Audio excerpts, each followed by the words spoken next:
قابل صد احترام حضرات شائقین و شائقات سچا پیغام، السلام علیکم ورحمۃ اللہ وبرکاتہ۔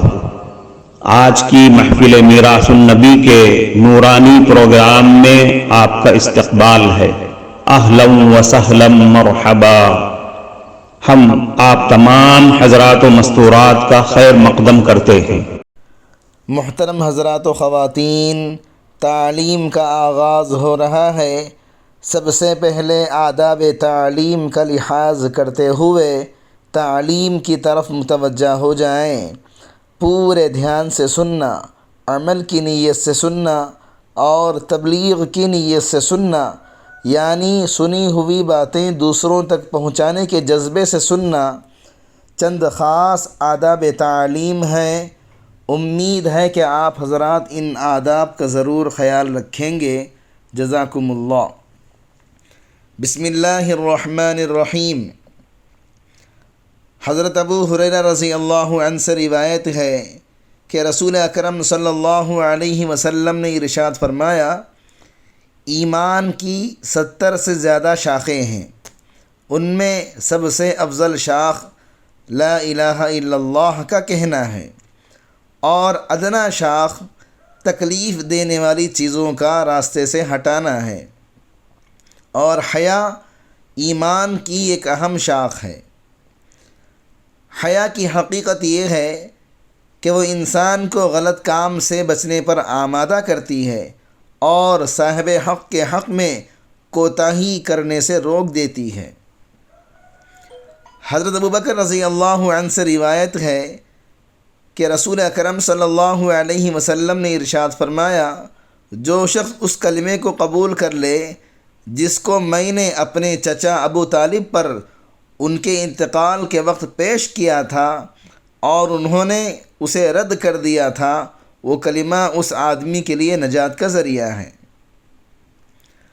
حضرت ابو ہریرہ رضی اللہ عنہ سے روایت ہے کہ رسول اکرم صلی اللہ علیہ وسلم نے ارشاد فرمایا، اپنے ایمان کو تازہ کرتے رہا کرو۔ عرض کیا گیا، اے اللہ کے رسول، ہم اپنے ایمان کو کس طرح تازہ کریں؟ ارشاد فرمایا، لا الہ الا اللہ کو کثرت سے کہتے رہا کرو۔ حضرت جابر بن عبداللہ رضی اللہ عنہما فرماتے ہیں کہ میں نے رسول اللہ صلی اللہ علیہ وسلم کو یہ ارشاد فرماتے ہوئے سنا، تمام اذکار میں سب سے افضل ذکر لا الہ الا اللہ ہے، اور تمام دعاؤں میں سب سے افضل دعا الحمدللہ ہے۔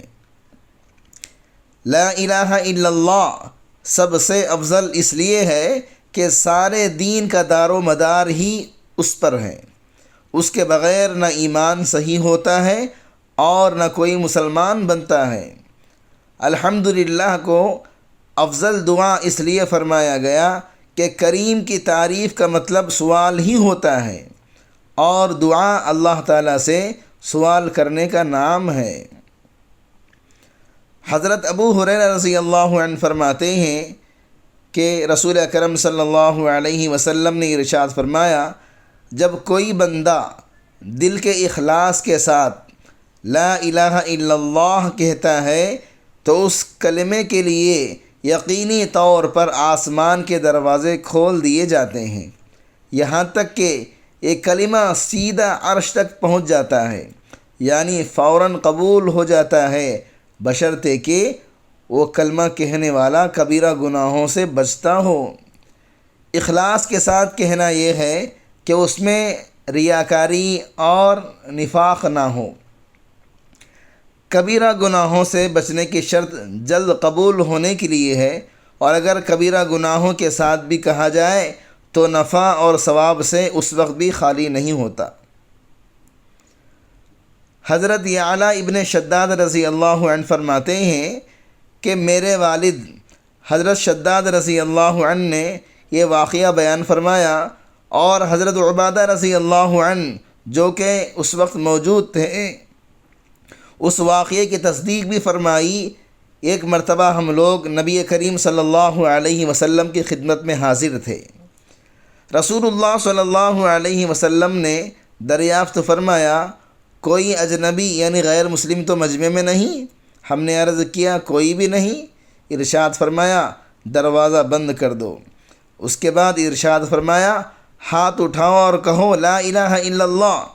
ہم نے تھوڑی دیر ہاتھ اٹھائے رکھے اور کلمہ طیبہ پڑھا، پھر آپ صلی اللہ علیہ وسلم نے اپنا ہاتھ نیچے کر لیا، پھر فرمایا الحمدللہ، اے اللہ آپ نے مجھے یہ کلمہ دے کر بھیجا ہے اور اس کلمے کی تبلیغ کا مجھے حکم فرمایا ہے اور اس کلمے پر جنت کا وعدہ فرمایا ہے اور آپ وعدہ خلافی نہیں کرتے۔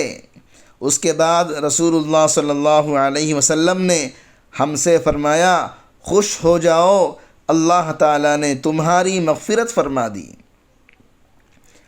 حضرت ابو ذر رضی اللہ عنہ سے روایت ہے کہ نبی کریم صلی اللہ علیہ وسلم نے ارشاد فرمایا جو بندہ لا الہ الا اللہ کہے اور پھر اسی پر اس کی موت آ جائے تو وہ جنت میں ضرور جائے گا۔ میں نے عرض کیا اگرچہ اس نے زنا کیا ہو، اگرچہ اس نے چوری کی ہو؟ آپ صلی اللہ علیہ وسلم نے ارشاد فرمایا ہاں، اگرچہ اس نے زنا کیا ہو، اگرچہ اس نے چوری کی ہو۔ میں نے پھر عرض کیا اگرچہ اس نے زنا کیا ہو، اگرچہ اس نے چوری کی ہو؟ آپ صلی اللہ علیہ وسلم نے ارشاد فرمایا اگرچہ اس نے زنا کیا ہو، اگرچہ اس نے چوری کی ہو۔ میں نے عرض کیا اگرچہ اس نے زنا کیا ہو، اگرچہ اس نے چوری بھی کی ہو؟ آپ صلی اللہ علیہ وسلم نے ارشاد فرمایا اگرچہ اس نے زنا کیا ہو، اگرچہ اس نے چوری بھی کی ہو، ابو ذر کے علی الرغم وہ جنت میں ضرور جائے گا۔ علی الرغم عربی زبان کا ایک خاص محاورہ ہے۔ اس کا مطلب یہ ہے کہ تمہیں یہ کام ناگوار بھی ہو اور تم اس کا نہ ہونا بھی چاہتے ہو تب بھی یہ ہو کر رہے گا۔ حضرت ابو ذر رضی اللہ عنہ کو حیرت تھی کہ اتنے بڑے بڑے گناہوں کے باوجود جنت میں کیسے داخل ہوگا، جبکہ عدل کا تقاضا یہی ہے کہ گناہوں پر سزا دی جائے۔ لہذا نبی کریم صلی اللہ علیہ وسلم نے ان کی حیرت دور کرنے کے لیے فرمایا خواہ ابو ذر کو کتنا ہی ناگوار گزرے وہ جنت میں ضرور داخل ہوگا۔ اب اگر اس نے گناہ بھی کیے ہوں تو ایمان کے تقاضے سے وہ توبہ استغفار کر کے گناہ معاف کرا لے گا، یا اللہ تعالیٰ اپنے فضل و کرم سے معاف فرما کر بغیر کسی عذاب کے ہی یا گناہوں کی سزا دینے کے بعد بہرحال جنت میں ضرور داخل فرما دیں گے۔ علماء نے لکھا ہے کہ اس حدیث میں کلمہ لا الہ الا اللہ کہنے سے مراد پورے دین اور توحید پر ایمان لانا ہے اور اس کو اختیار کرنا ہے۔ معزز شائقین و شائقات سچا پیغام، آپ کو اندازہ لگ گیا ہوگا کہ یہ مضمون کتنا اہم ہے اور کس قدر فائدہ مند ہے۔ کم سے کم درجے میں سوشل میڈیا کے ذریعے سے بھی ہم اس کو زیادہ سے زیادہ شیئر کریں گے تو دعوت کے فریضے کی کوششوں میں ہم بھی اپنا کچھ حصہ ڈالنے والے بن سکتے ہیں۔